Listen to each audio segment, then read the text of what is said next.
Assalamu alaikum, hello and welcome to a new series of The Health Show here only on the Islam channel with me, Alistair Garina. In our first season, we met with some top experts from around the UK, and now we're back to bring you another weekly health show where we carry on tackling everyday health problems and answer your questions. Every week we'll be joined by a health expert within their field who will discuss prevention of health issues that we or our loved ones face. Many of these issues are caused by an unhealthy lifestyle, so we're going to look at how you can change your health and lifestyle for the better. We'll also be inviting patients to our studios, where we'll be talking in depth about some issues they have faced and, most importantly, how they were able to overcome their problems with the help and support of an expert. So if you suffer from depression, obesity, diabetes, arthritis, or lack of fitness, or if you know anyone who does, then tune in each week, as these are just some of the topics we will be covering in this series, as we offer an alternative viewpoint from our health experts. If you'd like any further information on our programme or the topics that we're going to discuss, then please do email us at healthshow@islamchannel.tv, and please do let us know your thoughts. Now, we must stress that should you suffer from any medical problems, it's always highly recommended that you contact your doctor or GP, as the Health Show gives you an alternative viewpoint to the health concern being discussed. Today, we're focusing on obesity. We'll be looking into weight gain, healthy diets, and how obesity can affect our lives in the long term. To help us with today's topic, I'd like to welcome Mr. Majid Hashimi, a senior bariatric surgeon and consultant, as well as a senior lecturer at University College London. Also in 2001, he set up a bariatric surgery service in North London. And we're very happy that he's agreed to discuss issues related to today's topic and the steps to take for a healthy lifestyle. Thank you very much indeed for coming along today. Good afternoon. We look forward to talking more in just a moment. But before we do that, here's a clip from a health club in Beijing, which is helping young adults to lose weight through exercise and healthy eating. So let's take a look.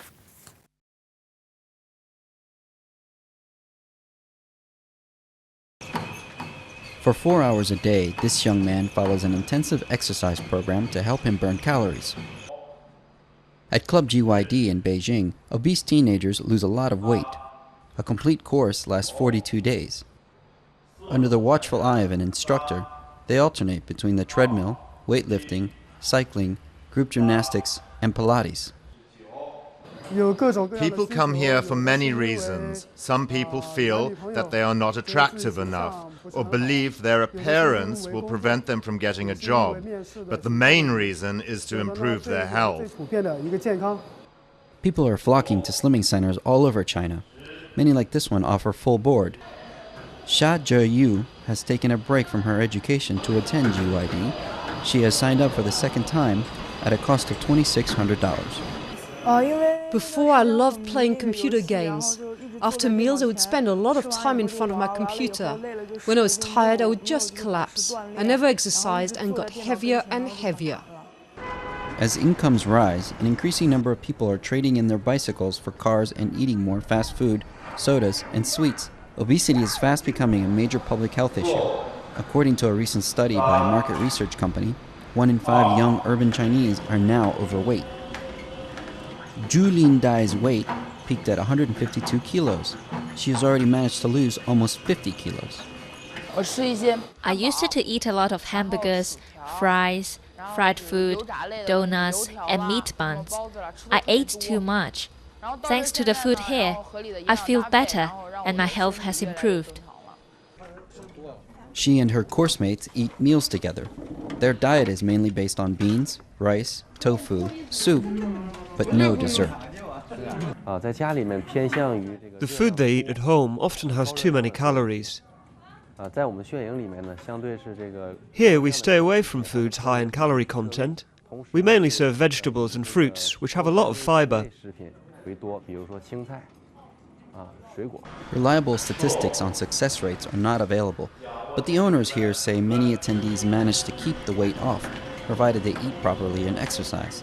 But those who don't often come back for another course.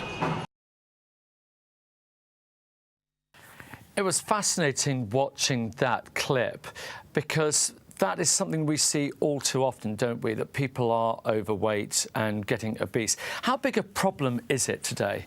Well, I don't think our statistics are that far off what they presented in that clip. And just in terms of overweight, I would say we're about on par. We've got probably a quarter, maybe a fifth of the population, depends on where you are in the UK, and are overweight. And a significant proportion of them are obese. And by obese, I mean with a body mass index of over 30. We calculate it with the height and the weight and taking that into account. And so I think it is a big problem. It is getting worse every year. There's no suggestion yet that the trend has plateaued or is going downwards. And most worrying as well, actually, is that the younger generation, children, are obese, and more children, a larger proportion, are obese and growing up obese and becoming obese adults. Now, we've got a lot of different things that we can discuss this afternoon, but one of the key points is the causes of this. Why is this becoming such a problem today?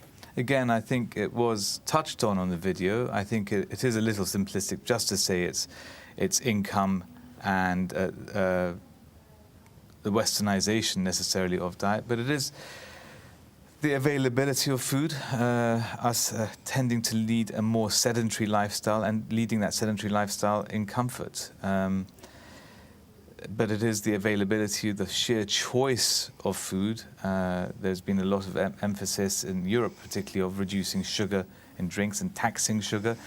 And personally, I think that is one approach, but it needs to be multi-pronged. Needs to address so many things at the same time. It is not just the one aspect. It seems quite bizarre because on one side here in London, everywhere there's gyms, there's everything there to help us get healthy. You know, we go to restaurants and there's lots of different choices. Yet obesity is becoming a bigger problem. Why is it all going a bit wrong? I think one of the key things is actually about access. And I was thinking during the video clip, it's all very well for a small segment of the population affording what is a very expensive, short, limited treatment. And boot camps and spas is always better than doing nothing. But first, these are only limited to a small segment of the population. Second, it's not sustained. Everyone can go on these spas and boot camps and lose weight and become healthier. But after those 2 weeks, it's what they do after that for the remaining 50 weeks of the year that counts. And that's one of the biggest problems. It's about achieving sustained weight loss and sustained fitness. And we're going to talk a little bit more about that later in terms of what we can do to overcome the problem. But coming back to some of the causes, and you touched there on the sedentary lifestyle, but also what we actually eat is becoming a major issue, isn't it?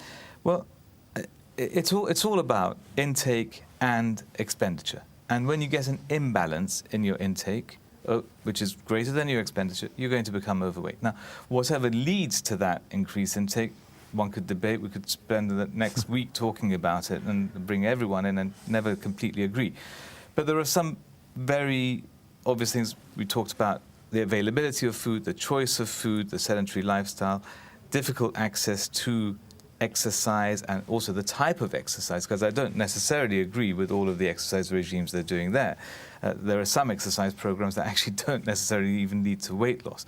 I think the exercise, if I can just touch on that while we're talking about it, really needs to be about increasing fitness, increasing the general fitness and muscle bulk, such as resistance training. I don't think necessarily these intensive short bursts of aerobic activity for 2 or 3 weeks period will lead to long-term sustained weight loss. They will increase fitness in certain ways, certain type of fitness, but resistance training actually, I think, is the exercise of choice. And this is something which we've touched on a few times. Resistance training has been shown over long term, if it's sustained just a little bit, a couple of times a week, in conjunction with all the other lifestyle changes, does help to lower blood sugar, does help to reduce the problems associated with obesity, and that is the context within which weight loss can be sustained. Now, I'd like to do a little bit of myth busting during this programme, if we may, because we hear a lot of old wives' tales. One of them being, well, it's in our family, it's in the genes. How true is that? How much more susceptible to gaining weight are you because of your previous history, your family? Direct genetic inheritance of obesity is extremely, extremely rare. It's the sort of thing that if we see in our clinic, we will call our other two colleagues from the next door clinics to come in and help us understand what's going on. It is extremely rare. The vast majority, almost every single case of obesity, particularly the obesity that's associated with illnesses that's gone beyond simple remedies, such as just doing these exercise regimes, by all means, they are not directly genetically inherited. Now, the obesity might carry on in families. You might find that the parents and the children and the grandchildren, and there's several generations of obese people in that family, but it's not all a single gene. It's multifactorial, and it's the environment and the eating patterns. All of it contributes. And I'm guessing that lots of it is that way, isn't it? That a family will pass on habits from generation to generation. Yes. Hence why you were saying earlier on about, overweight children will often, I'm guessing, come from parental influence. Completely, not just directly from what's happening in the kitchen and the dining room, but actually it starts during pregnancy. It starts when the child is intrauterine. It starts from the first, when they start on solids at 4 to 6 months. What solids are you going to give? When the parents are really tired, when they're used to having high carbohydrate food and the child is screaming, what's the easiest thing for them to give the child?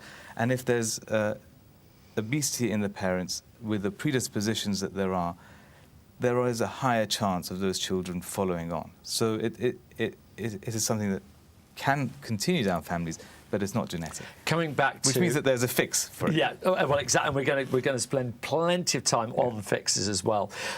Coming back to some other myths. Oh, my metabolic rate. We hear that one quite a lot, that I just have a slow metabolism. That's why I find it so difficult to lose weight. Yes. Well, actually, if you're really significantly overweight, you're burning up more calories carrying that excess weight. And if someone is, say, 30% more heavy and they're doing the same level of activity, they're burning up more calories to carry that 30% extra weight. So that I would disagree with. What does happen is if you do serial dieting and your body does adjust to dealing with a lesser calorie intake, and your metabolic rate can slow. In simplistic terms, it can slow. So when you then resume your old eating habit and get back to your old calorie level, yes, you do gain a little bit of weight. And that's what happens in yo-yo dieting, when patients lose a lot by going to something like 1,000 calories a day, and then they go back to something over 2,000, 3,000 calories a day. And those 3,000 calories that they're now taking are burnt up less easily because their bodies have become used to conserving energy. So on the whole, do you advocate people avoiding those kind of short-term diets? We hear about the starvation diet where you don't eat much for 2 days, or we've heard about the low-carb diet or the low this diet and the high that diet and lots of pineapple and, a multitude of these different diets. Would you say on the whole they're probably not a good thing to follow? Well, actually, all of them, I think, have important elements which are beneficial. The problem with all of these diets, again, is sustaining it for the long term. And so if it's a diet that is actually viable for the long term, that you can live with, that you're comfortable with, and you can continue for the long term without leaving you deficient, then that's great. But many of these diets, particularly starvation level diets, sub 1,000 calorie a day diets, are not sustainable. And in the longer term, they will leave you susceptible to mineral and vitamin deficiencies and so on. The one you touched on there, the 5-2 diet, actually is actually, I think, not so bad because that is sustainable. You can do that for several years. It's doable because you have 5 feast days, or at least 5 normal days where you're eating normally. And that, as one example, I don't think is particularly bad. I think there are aspects of the Atkins diet, not to mention diets necessarily by name, but I mean there are the low carbohydrate diet, high protein, low carbohydrate diet, and various variations of that, and the one I mentioned is just one variation of it, that is also beneficial if it's not taken to the extreme and if it can be sustained. You said earlier on that there's basically an equation here of what you put into your body versus what you expel in terms of exercise. We'll talk about exercise in just a moment, the type of exercise, and expand on what you said earlier on. Looking at foods, you're implying that we should really be changing our habits more long-term rather than these short fixes. Yes. What sort of things, if we are overweight, and again, in the second half of the show, we're going to be talking more about serious levels of obesity where surgery might be necessary. But for people who are not quite at that stage but do need to lose a serious amount of weight, what are the sort of foods that are basically, these are generally known as no-nos, versus what is actually a good thing to maybe fill up on? Actually, if I can, just briefly, before going into the types of foods, I think first thing I would say is anything you do at any stage, it's not too late. Even if it's end-stage diabetes, severe obesity, any sensible measures to reduce that increasing weight gain will help to some extent at any stage. So, and even if you're not even overweight, but you're tending to go that way, if you're finding that there's a family history of diabetes and you're showing some of the symptoms, obviously you need to get checked, it's not too late. So the adjustment can happen anytime and will always be beneficial to some extent. You might need to do more, it's about doing all of it together, but it's always beneficial. The second point is it's not just the content of food. I think it's very important to think about the timing of the meals. The most common problems I see in my patients when they come is it's not just the type of food that they're eating. It's not the guilty foods, you know, the chocolates and the crisps and the high carbohydrates, which they're all aware of. It's the timing. Commonly, they skip breakfast. Okay, about breakfast, we know that people can have about the same calorie intake in a day, but those who have a breakfast and their meals spaced out, rather than those who skip breakfast and have it all in the evening, those who have everything in the evening will have more problems. Actually, it's not just obesity problems. They will have perhaps reflux problems and other problems associated with that. So it's the timing of the meals, and it's nighttime eating. I think many of my patients are snacking away after their evening meal at 9 o'clock, and they snack away till midnight, and they keep going till 1 a.m., and then even in the middle of the night, they all go and have something. During the day, they might have very sensible eating. So I think skipping breakfast, nighttime perhaps overeating and nighttime snacking are just examples, but things I see quite commonly. Type of foods, well, processed and carbohydrates are broad categories of no-nos. So examples of which would be? Well, and actually even that I wouldn't say on, I don't have very many things that are completely prohibited when I advise my patients. I will allow my patients to have a snack. If they are snackers and grazers, I will say one sweet snack on alternate days. If they, for example, are into carbohydrates, I would rather that they were filled. So we will discuss the carbohydrate that goes with their protein in their meal. I think it's perfectly right. It's about volume and timing, as we discussed. But in terms of examples there, so... Crisps, chocolates, fizzy drinks. Right. and how about the things that we know a lot of our viewers will be eating a lot of rice, a lot of bread, maybe potatoes, maybe fatty foods and things. How much of that needs to be balanced? I think the complete exclusion of carbohydrate is useful sometimes in some diets, as long as they're not cutting out on the essential minerals and nutrients. The problem is, again, that becomes very difficult to sustain. So I tell my patients that with one of the meals that they have during the day, they're allowed some carbohydrates. And I work very closely with dietitians, and they actually measure out the portions for them, and we do calorie counts depending on their weight and so on. But I don't prohibit carbohydrates. So even most of my patients, whether they're surgical or non-surgical, we allow some carbohydrate intake. And rice is all right. Potato is all right, and bread is all right, but just in very small volumes, timed properly, and in conjunction with the rest of the diet. Just before we go to break, and after the break, we're going to talk more about people who have extreme weight problems and when it comes to more than just some of the measures we've been talking about so far. But the other key measure you've touched on before is exercise. You know, if your intake is high, then obviously your output needs to be high. You talked about resistance type of exercise. Tell me a little bit more about what type of exercise that would be, and is there, maybe for people who maybe even find that difficult, maybe have been intimidated about going to the gym, what sort of things can they do? I think actually on exercise, anything, again, is better than nothing. Generally anything, even if it's just walking to the shops instead of taking the bus or the underground or the car. I think any exercise is better. The exercise we saw on that video, which got me thinking, is short bursts of intense aerobic exercise. Firstly, in very overweight people, you don't know what sort of strains that's putting onto knees and cartilages that aren't accustomed to it. Second, it's again about being able to sustain that for the long term. And it's very well known what happens with gym memberships and people not continuing. Now, resistance training is something where you often don't even have to break out in a sweat. I mean, I'm not a personal trainer, I'm not an exercise expert, but this is what I recommend many of my patients do, and most gyms have programs that incorporate a lot of resistance training, and it is essentially, it's weights done in a slow, sustained manner, several minutes at a time, building up the weights that you use over several months, so almost to your maximum, and then just pushing it for a couple of minutes, and doing several of those sessions a week. Each session is about half an hour to 45 minutes, and that will help. And my point about that is that that increases fitness. It might not actually lead to much weight loss, but if you're fitter and your muscle bulk gradually increases, and that burns up your intake better. So actually having good lean muscle will help your metabolic rate.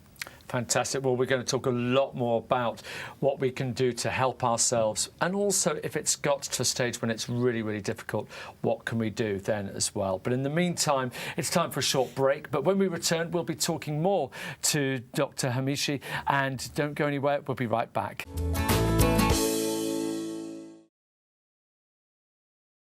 Welcome back to The Health Show, where our topic today is obesity.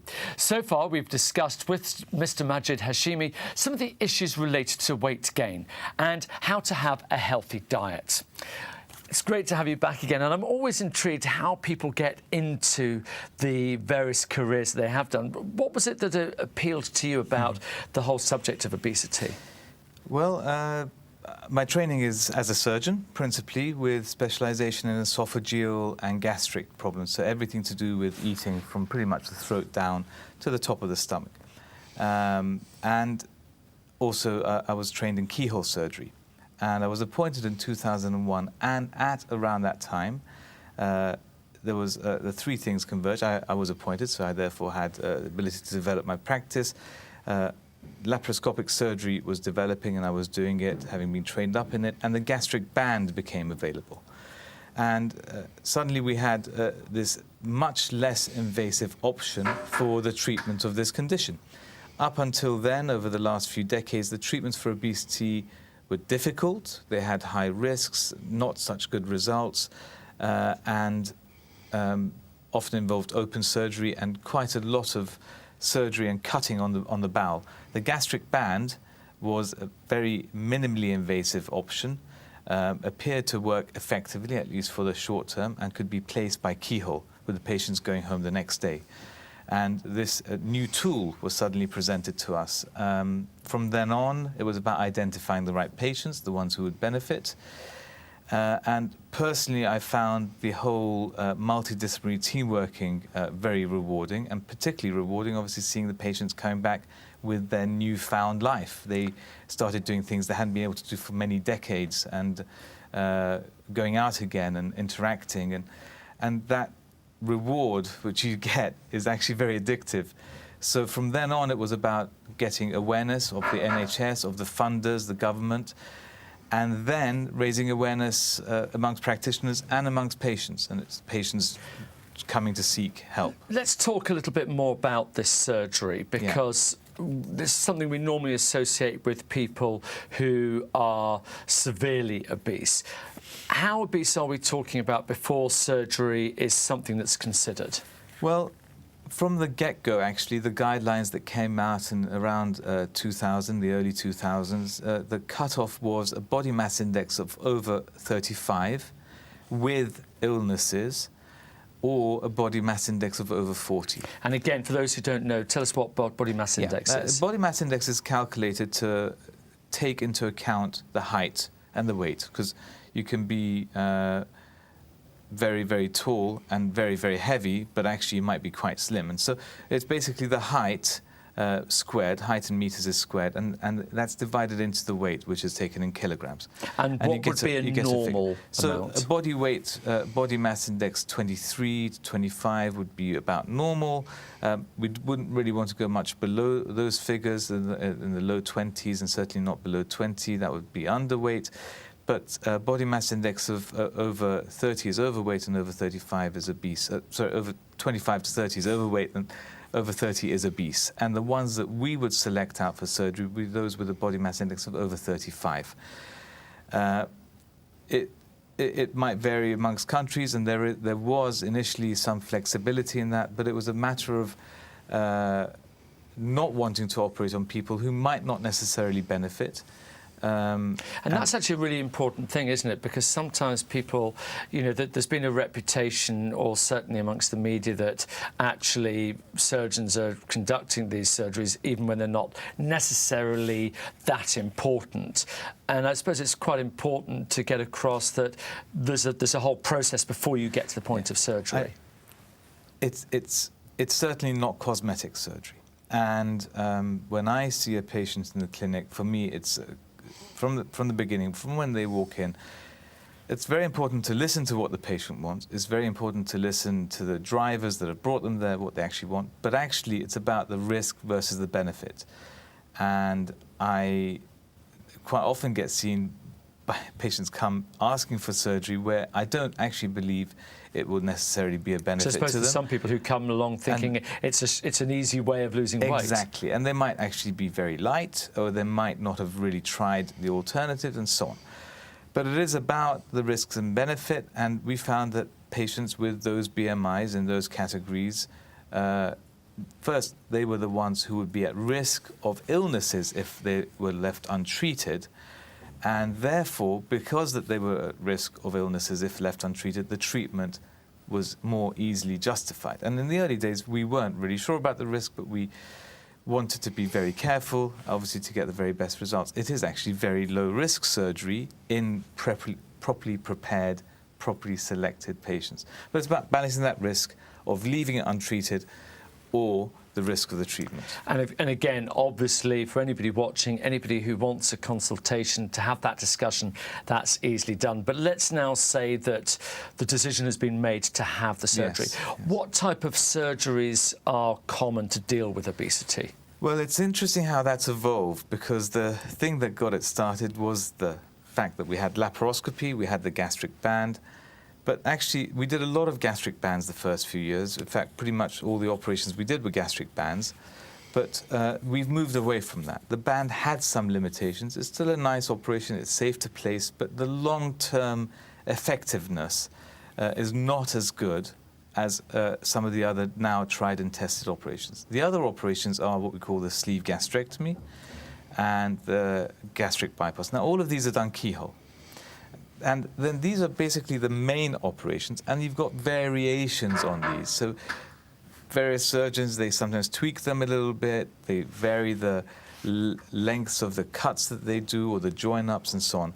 But essentially, the two broad operations most commonly done are the sleeve gastrectomy and the gastric bypass. And how long would those take, and how long does it take to recover from those operations? The keyhole operations, they're all keyhole, and the sleeve gastrectomy is about an hour and a half, actually operating time, and requires about 1 to 2 days stay in hospital. The gastric bypass takes a little bit longer, about 2 hours, and requires, again, 2 days in hospital.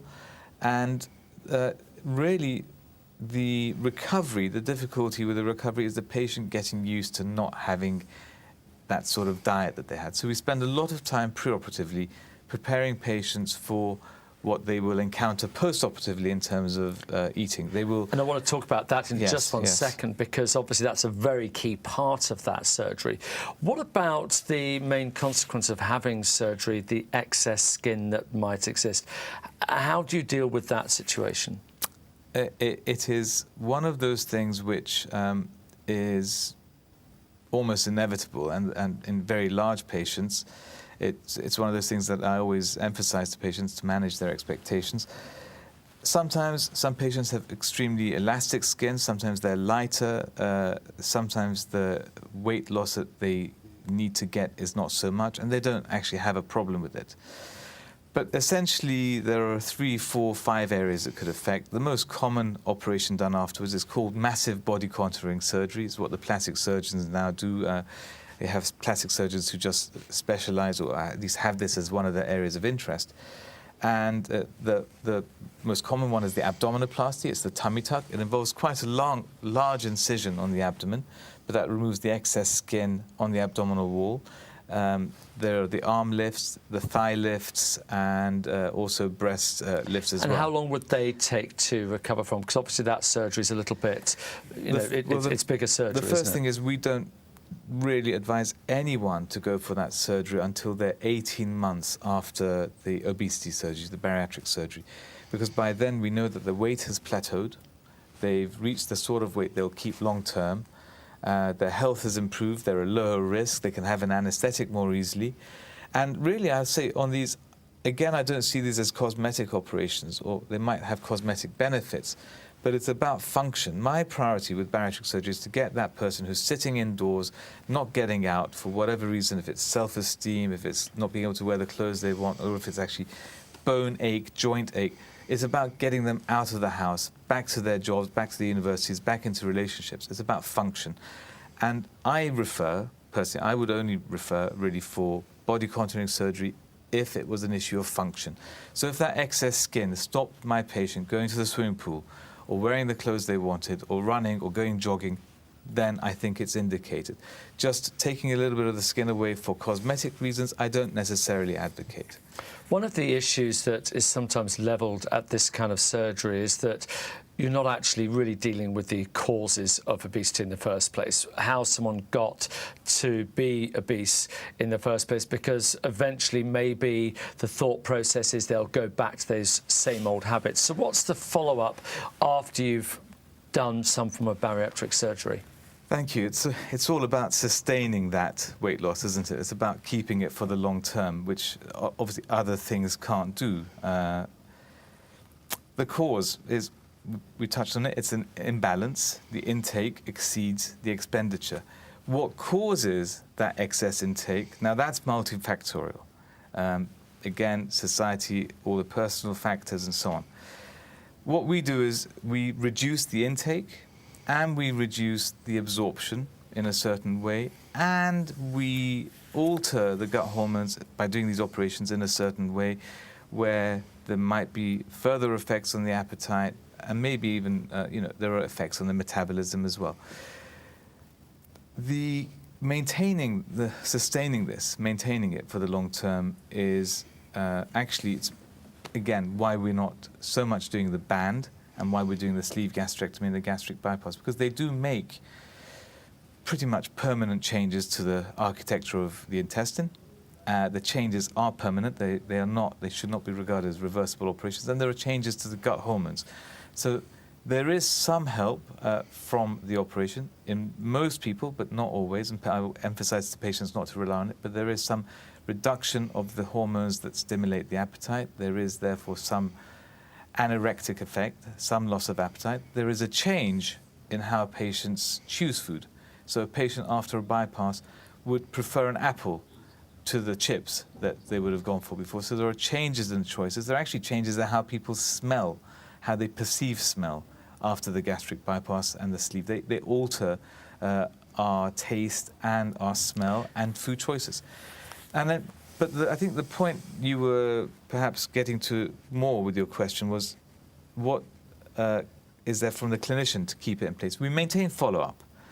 We continue follow-up principally to keep an eye on the vitamins and the minerals and so on. But it's about preparing the patient in the first instance. Generally, once the patients have lost that weight and got back to a normal life, they're motivated and they keep the weight off, and the surgery is designed to sustain that for the long term.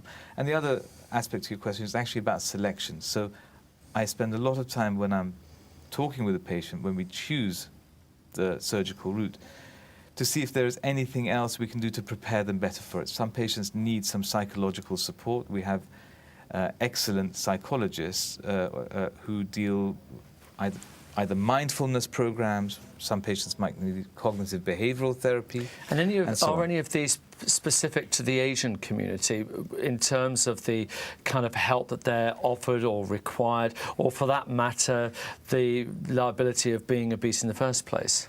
I think if one has a more sedentary lifestyle, if one has a social interaction that's centered around food and feasts and so on, where food plays a very, very important role, I think these are going to increase the likelihood of becoming obese, and there is a very high proportion, high incidence factor of obesity and diabetes associated with that obesity.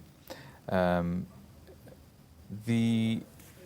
suppose, to put it simply, awareness of the treatments available, awareness of the simple remedies, be it increasing exercise, access to gyms, all the way down to awareness of the surgical options, and I suppose being ready to take up those options. So those are factors that might be specific. It's a massive thing, isn't it, Yes. for anybody who is overweight or obese, is that there's a lot going on there. They might have tried different things, different stages, and that there does have to be that sort of internal decision-making taking place, that they are deciding they are now ready to do something about it. Generally, everyone who's seen me is very, very rare that they've just come in after reading something and thinking about it for the first time. They've been through this process of thinking it through, trying diets for several years.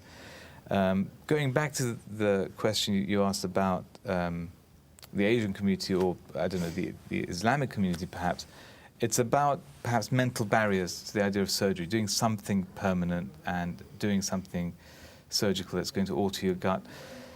Some patients actually see surgery as a sign of failure, and I emphasize actually it should be the other way around. They should see the fact that they're doing something, and I don't mind what it is that they're doing, but they're actually taking steps to seek help to address this problem. I think that's good. It's better than doing nothing.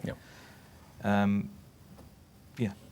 So coming to long term, you've talked a lot about sustainability today. Yes. What are the sort of things, what are the sort of tips that you would give people to help them develop a more sustainable, healthy lifestyle, to maybe get themselves on the road to losing weight, or they've actually managed to lose some, or they've had surgery and they need to keep it off? What are the sort of tips you would give to them? Yeah, I think it's very important to do something you can do for several years without putting yourself under too much pressure. You've got to do a lifestyle change which will work for you, which will let you still continue with your job, your family life, all your interactions, and so on. And therefore, it needs to be sustainable. Again, that word. So the timing of meals, I think, is very important. To have 3 spaced out meals a day is important. Not to skip breakfast, I think, is very important. And we could talk forever about what one should have, but I think it should be basically low glycemic index foods. So what sort of foods would those be? Unprocessed foods. Well, cereals are absolutely fine. Anything that's not processed sugar, pretty much, would be good. And avoiding carbohydrates, or reducing carbohydrate intake, and avoiding snacks.